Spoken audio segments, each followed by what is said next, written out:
جاب فيلا في العلمين وعاوز يشتري الأوبرا. حمو بيكا ثروته تقترب من ساويرس، عاوز استثمر فلوسي وأقدم عليها فني. حمو بيكا اسكندراني، حياته في بدايتها كانت صعبة، وبالرغم من ان صوته مش قد كده وبيرفض يغني من غير ما يستخدم الأوتوديون لتغيير صوته، لكنه حقق شهرة كبيرة في وقت قصير، واتغيرت حياته بسبب المهرجانات، من صبي ميكانيكي وسواق توك توك لواحد من أغنى الأشخاص في مصر.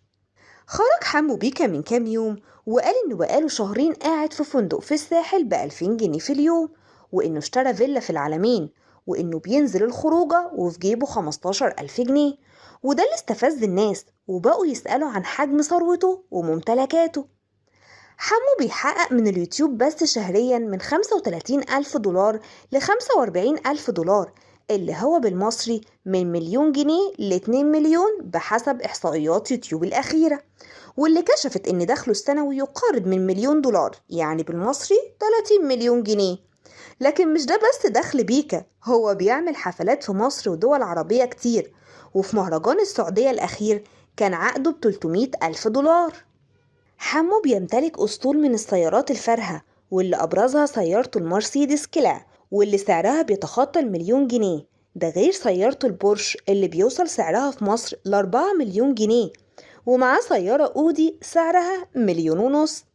ومش بس كده، حمو بيكا فتح شركة لإنتاج الأغاني وتسويقها بقى للنجوم الصغيرين اللي في بداية طريقهم، بيروحوا ليه عشان ينتج لهم أغانيهم والكليبات بتاعتهم، وهو بيبقى معاه حقوق النشر، ويوم ما الأغنية ما تضرب بيلم هو أرباحها اللي بتبقى بالملايين.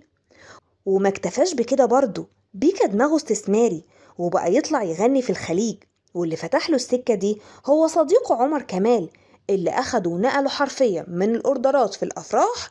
وما اكتفاش بكده برضه، بيكا دماغه استثماري وبقى بيطلع يغني في الخليج، واللي فتح له بقى السكة دي هو صديقه عمر كمال، اللي أخده ونقله حرفيا من الأوردرات في الأفراح للعالمية، وبقى في وقت من الأوقات ترند بسببه.